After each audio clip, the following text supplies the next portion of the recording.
안녕하세요. 비뇨기과 전문의 박성훈입니다. 저는 발기부전을 주로 보는 비뇨기과 의사입니다. 그래서 사실 세부 전공은 비뇨기 임플란트학이라고 발기부전이라던가 남성 요실금이라던가 이런 문제가 있을 때 임플란트를 가지고 치료를 하는 학문을 전공을 하고 있습니다.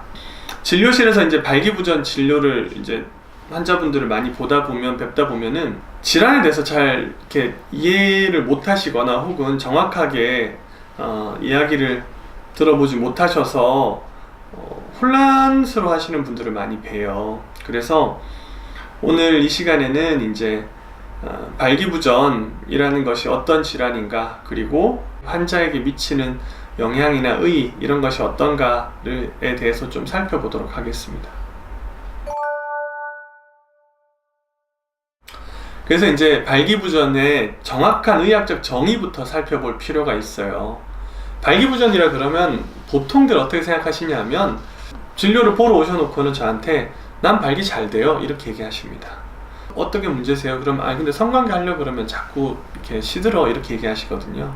이게 바로 이제 발기부전의 정확한 정의를 우리가 잘 몰라서 그런 건데, 발기부전하고 불능은 다른 것입니다. 불능은 전혀 안 되는 걸 얘기하고요, 부전은 되긴 되는데 성관계에 불충분한 것, 즉 10번 시도했는데 2번 내지 3번 이상 관계 중에 힘이 빠진다던가 아니면은 강직도가 충분하지 않다던가 발기가 아예 되지 않는다던가 이런 문제 때문에 성관계를 본인이 만족스럽게 하지 못했을 때를 발기부전이라고 진단합니다.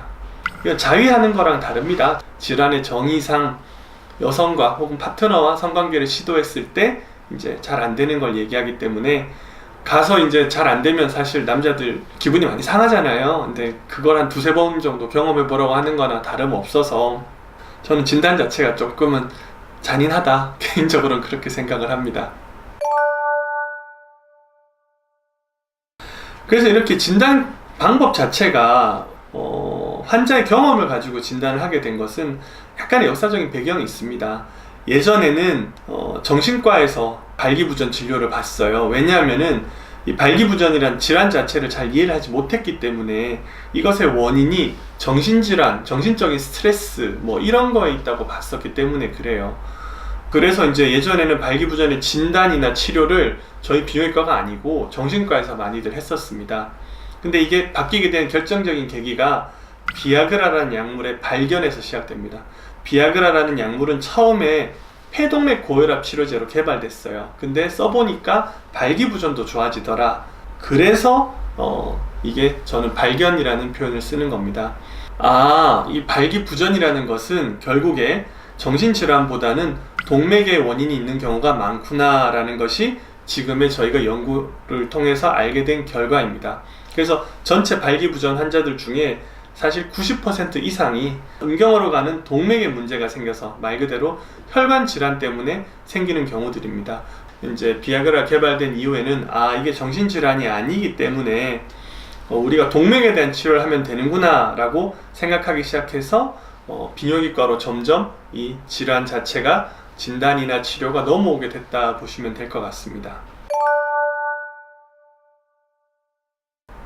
그래서 이렇게 이제 발기부전이라는 질환 자체가 많은 분들이 생각하실 때 그럼 성관계 그것만 가지고 얘기하는 거야 라고 생각하실 수가 있는데, 사실은 이제 제가 팽창 임플란트 수술을 주로 하다 보면 대략 한 90%의 환자분들이 성관계만을 목적으로 이 치료를 받지는 않으세요.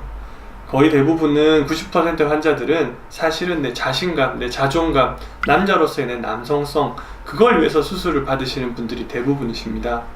뒤집어 얘기하면은 발기부전이란 질환 자체가 남성에게 미치는 영향이 단순히 신체적인 문제가 아니라 내가 어떻게 느끼느냐, 내가 어떻게 인지하느냐, 다른 사람들이 날 이렇게 바라보느냐, 내가 내 모습을 어떻게 바라보느냐, 거기에서 문제가 생깁니다. 발기부전이 생기는 분들이 자꾸 위축되고 사회적인 이렇게 활동들을 좀 줄이고 이런 경향성을 보이는 이유가 바로 남자가 스스로를 내가 나를 건강한 남성으로 인지하지 못하기 때문에 오는 문제가 더 큽니다. 그래서 옛날 시대하고는 반대죠. 옛날에는 정신과적인 질환 때문에, 정신질환 때문에 발기부전이 왔다고 봤다면 그게 아니라 오히려 발기부전 때문에 심리적인 영향이 크다, 저는 이렇게 바라봅니다. 발기부전이 이제 대수롭지 않게 그냥 넘길 수도 있어요. 뭐 그런 분들은 전혀 문제가 되지 않는 질환입니다. 그러나 만일 이것 때문에 내가 자꾸 뭐 좀 위축이 되고 왜소해지고 이런 느낌이 드신다 그러면은, 그럴 때는 한번 진료를 받아보시는 것도 저는 좋을 것 같아요. 왜 그러냐면 요즘에는 치료 방법들이 워낙 다양하게 잘 돼 있고, 그리고 기본적으로는 발기부전은 의사의 필요가 아니라 환자가 자기가 더 행복한 삶을 위해서 치료를 선택하는 거기 때문에 복잡한 그런 치료 없이도 간단하게도 약이라도 드시면 되니까 병원 내원하셔서 한번 진단 받아보시는 것도 저는 도움이 된다, 이렇게 생각합니다.